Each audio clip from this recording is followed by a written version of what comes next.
Okay, great. Welcome everyone to seminar and class. If you're expecting something else, I'm afraid you're in the wrong place, but it's very nice to see you anyway. And have we all got a handout? Okay. Great. Oh, I don't want Hudson to. Of all the people. Okay, great. So the background to this seminar is back in February 2021 we had a webinar with Gary Jenkins, who's a minister of a church in Bermondsey down in South London, and he spoke. We had a discussion particularly thinking about who's missing from church, why are they missing, and why do we care about the fact that they are missing. And then last year, November 2021, Jake and Abby led a seminar at Digging Deeper on class, and that involved them sharing a little bit of their stories, different experiences of class, and starting a kind of conversation, and particularly with Jake sharing some of his kind of stories and reflections on being coming from a working class background, and coming to Oxford and St Ebbe's. And that seminar also kind of gave voice to some expectations of church and how the extent to which some of those expectations flow from the gospel and which kind of flow from class or culture. And so tonight we're picking up on some of those things and trying to take the conversation a little bit further. That's the plan. So I'll have a short introduction and then I'll hand over to I think it's Abby first and then Jake. Just as a kind of introducing it all, we believe diversity blesses all of us. I can certainly say that from having spent 9 years of my life living in South Africa in a very different culture, but also from time as a Northern Irish person living in the UK, in England. It has helped, speaking personally, it has helped me to see my sin more deeply and kind of blind spots that I have had and still have. And you know, we know that wonderful verse in Romans that where sin increases, grace increases all the more. And so it's enabled me to appreciate God's grace more deeply in my life. Whether that's been kind of, in a sense, directly from the Lord or from the Lord via fellow brothers and sisters. And I think that's true not just of me, and I think also diversity kind of draws out and requires more love from us as we interact with people who are different from us. And so we learn to love each other, and as we do that, God's wisdom is displayed to our culture around us and ultimately to the heavenly realms. And not just diversity blesses us, but different classes bless us as a church. And I think that's something that we want to lean into and to receive and to allow different classes to bless us, that diversity to bless us. Now tonight I'm not going to give you a definition of class. I appreciate that there are some people here in the room who are not British, who are not English, and class is a mystery to you. It is a mystery to some other people in the UK as well. But I'm not going to give a definition. Often there are different markers. It can mean different things to different people. It can be quite complex. I think an important aspect of it, though, is how we view ourselves and how we define ourselves. So you can have a university degree and eat dinner in the middle of the day and tea in the evening, not just lunch and dinner. And you know, with different classes come different identities, different ways of viewing the world and viewing other people, and those kind of different ways of looking at others and the world then work themselves out in life in different ways. And for example, in how we talk about, how we handle our money. When we speak about church family, the kind of expectations of family that come with that kind of definition of church, and particularly how church family relates to our kind of biological family. Different views and approaches to education, to exams. So 3 examples, there are many more. Now with those different examples that I give out, there are not necessarily right and wrong answers to them, or right and wrong views, but they are different, and tonight is an opportunity for us to listen to one another, to speak, to learn, and to grow together. So I want to encourage us to do those things, to listen and to speak, to grow and to learn together. We've got 2 aims for the seminar. First of all, to help us to be more aware of our own culture and the majority culture within the St. Ebbe's Church. And then secondly, a willingness for us to change. So for us perhaps to identify areas where we could change, and then a willingness to change for the sake of others. So that's kind of the direction in which we're heading tonight. So I'm going to hand over to Abby.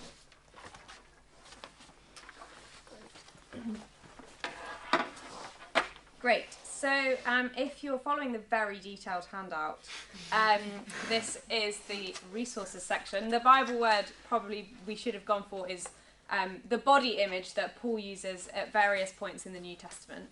And so this is really just another kind of a second introduction. Jake's going to take us into the kind of deeper dive in a second. This is just to start us getting to think sort of laterally about what it is that we're called to do as part of the church. And to kick us off with that, Sarah's going to read Ephesians 4 verses 11 to 16. If you've got a Bible under your seat and you want to open it, do. But Sarah, when you're ready, Ephesians 4 starting at verse 11 to 16. So Christ himself gave the apostles, the prophets, the evangelists, the pastors and teachers to equip his people for works of service, so that the body of Christ may be built up until we all reach unity in the faith and in the knowledge of the Son of God, and become mature, attaining to the whole measure of the fullness of Christ. Then we will no longer be infants, tossed back and forth by the waves, and blown here and there by every wind of teaching, and by the cunning and craftiness of people in their deceitful scheming. Instead, speaking the truth in love, we will grow to become, in every respect, the mature body of him who is the head, that is Christ. From him, the whole body, joined and held together by every supporting ligament, grows and builds itself up in love, as each part does its work. Great, thanks, Sarah. Tom, I realise I've just been walking around and may no longer be standing anywhere relevant to that. No, it's perfect. Great, so here in Ephesians, Paul is describing how God has equipped his church so that she might grow into maturity, so that she will be built up in love, in unity, in faith, and in the knowledge of the truth about who God is and who his Son is. And he describes different roles that some of us are called to play: apostles, prophets, evangelists, pastors, teachers. And all these people are given so that we, the saints, are prepared for ministry, the ministry of holding out the truth of God's gospel to the world. And the body image that he's using here is a really helpful one. He uses it elsewhere as well. The church is to be like a body, with each limb and organ playing its part so that the whole together functions well, grows, and is healthy. So bringing this to us, what part do you see yourself playing in the body of St. Ebbe's? Maybe you're sitting there with a long list of skills that you think you have in your mind. Maybe you're really good with tech. Maybe you're excellent at making new people feel welcome or getting connected into community. Maybe you're fabulously organised and you love running rotas. Or maybe, as I think is probably more likely the case, we're sitting here tonight thinking, well, I give financially, but I'm not sure that I've got that much else to offer. Maybe you're thinking, well, I'm not an extrovert, or I'm no good with kids, or I just don't have time to help with X or Y. But the truth is that every part of the body must play its part for the whole to be healthy. God has given every one of his saints a role to play in the life of his church. You have a role to play to bless St Ebbs. So how does this connect to class? Well, the reality is that some cultures prize certain roles and certain sort of parts of the body above others. There are certain ways of serving the church that we talk more about and prize more than others.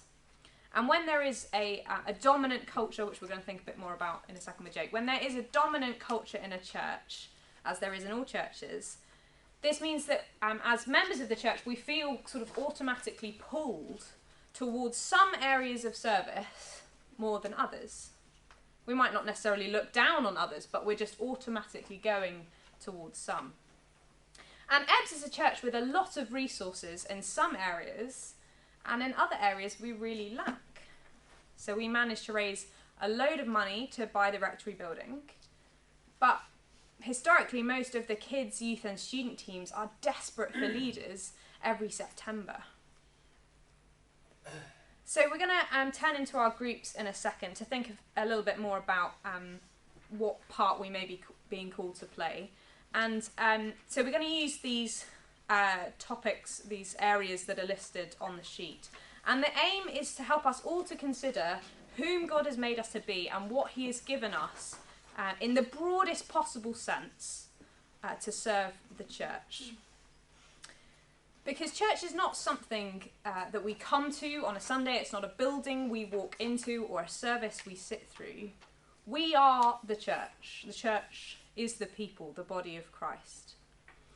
And if you're not serving the church, then not only are you depriving the church of part of the body that God has designed it to have, but you're also depriving yourself of what it really feels like to belong as part of the body.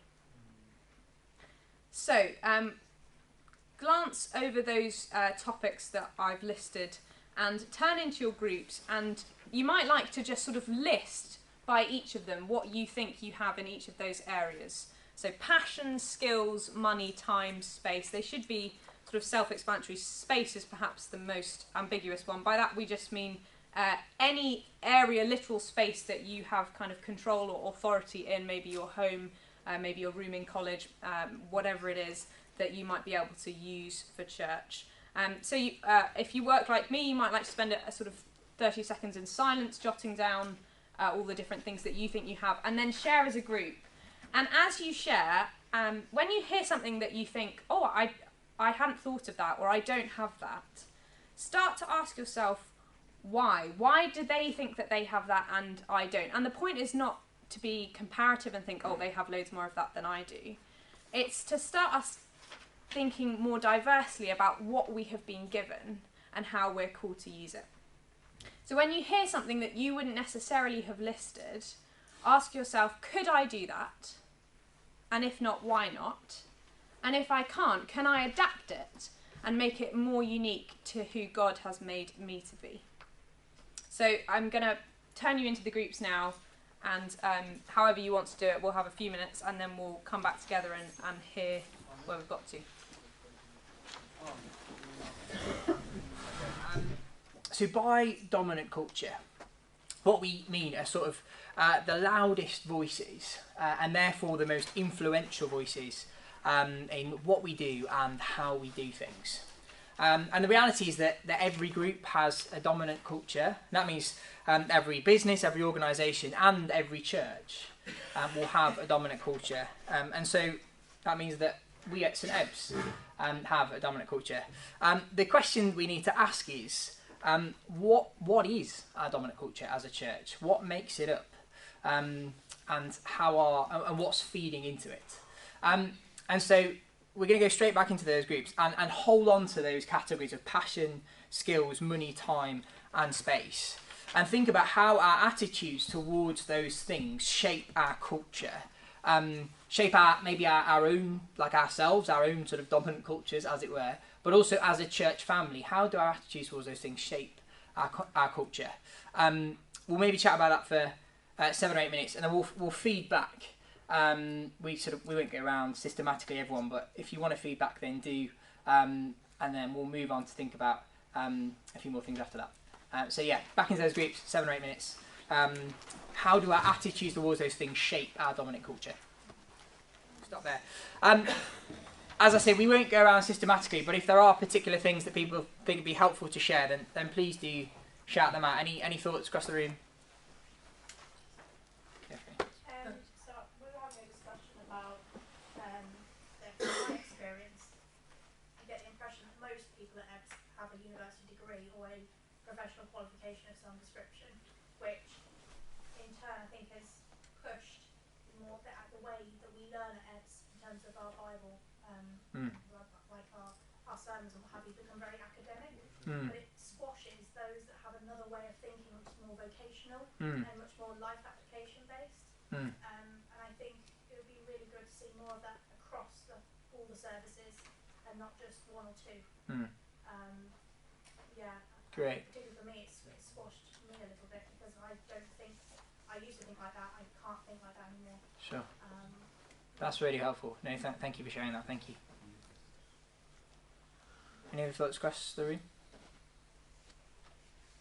Jeffrey talked a little bit about like kids work and how even if you don't have kids, working in kids work at the 9:45 exemplifies like how many kids are in private school, and even like comments from state school kids saying, "Oh, I don't know if I got that right. I went to state school." Kind of like self-identifying as that like alienates them from other kids in some way. Thanks, that's helpful. I mean, pulling it, not a dissimilar thread there, you know, sort of attitude towards education, attitudes towards sort of vocational work, university degrees, really helpful, yeah. Go on. We were talking a bit about space and how we've got some people who commute in from church and they might have quite large space but it's quite far away. And people who live quite close to church often have quite a small space. So actually there's not a lot of, like, it's often not useful, the space that we have for many different things. Great, thanks. It's helpful.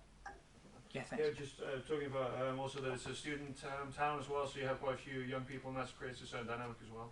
Yeah, great. So like, yeah, age and who's at which congregation definitely makes a difference, yeah. Maybe one more thought? A lot of resource goes into building Christians up, yeah. particularly students. So I think if you included the MAs as well, I don't know, probably half, maybe more goes into students. I don't know if that... Sure, yeah. For a small, well, for 3 years of people's life. It's big, Okay. but Yeah, so I guess actually feeding into a similar point there, yeah. I'm sure there's lots more that was said. There's lots more we could say. Hopefully those conversations were helpful in sort of starting to unpick a little bit. What are the influences? Where do we see our dominant culture at play? And the aim isn't to cast a value judgment, but at first to just recognise that there is a dominant culture. There are sort of cultural assumptions that are part of the way that we do things at St Ebbe's. And therefore that it really matters what informs that dominant culture and who it includes and perhaps who it excludes. I don't think it's a particularly controversial thing to say that the dominant culture at St Ebbe's is white, middle class and conservative. And by conservative I mean that in the sort of broadest sense of the word. The majority of our members would probably identify with some or all of those categories. And that means that they sort of heavily influence what we do and how we do things as a church, how we build or where we fail to build community, and especially who does and doesn't feel welcome on a Sunday or at our midweek groups. And you'll see that one of the things we've tried to do is we've looked at these different categories, you sort of lean on them and use them and our attitudes towards them as a way to start to recognise and interrogate a little bit that dominant culture that we're beginning to see. Because dominant cultures in any group, I think, are a little bit like a lake with different streams that flow into them. Now, with that analogy at St Ebbe's, those streams might be what we think the Bible says about our money or our homes. Maybe growing up how our family did things in a particular way, how we have chosen as adults to do things. Perhaps how the church that we're at now at St Ebbe's or churches we've been at in the past have done things. We can see how all of those things, those streams, flow into what makes up our dominant culture and how we perceive things then, and bring those perceptions and assumptions into the dominant culture that we all form together as a church. And so as we prepare ourselves to perhaps be willing to be flexible on things which are cultural rather than gospel priorities, it's helpful to identify what are the streams that are making up the dominant attitudes towards those categories that we've started to explore. And so to do that, we're going to go back into those groups. And we're going to think about what is most influencing our own and St Ebbs' attitudes towards those categories. So we've started to see what those attitudes are, but we want to see what's influencing them. Where are our influences coming from?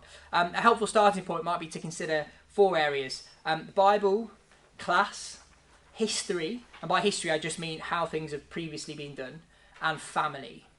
So how are those 4 categories, might be a helpful starting point, Bible, class, history and family, influencing those different categories that you've got written down to form a sort of dominant culture for yourself, but also then for St Ebbs. Hopefully that makes sense. Come and shout me over if you've got any questions. We'll go for that for the next 7 or 8 minutes, and then we'll start to round up. Cheers. Unfortunately, time is getting away from us. I wish we had longer. No, I wish we had longer. But for one final time, hopefully what we're beginning to see is that as we sort of unpick things, everything that we do in church is in some sense informed by that dominant culture. And we're all swimming in that same big lake.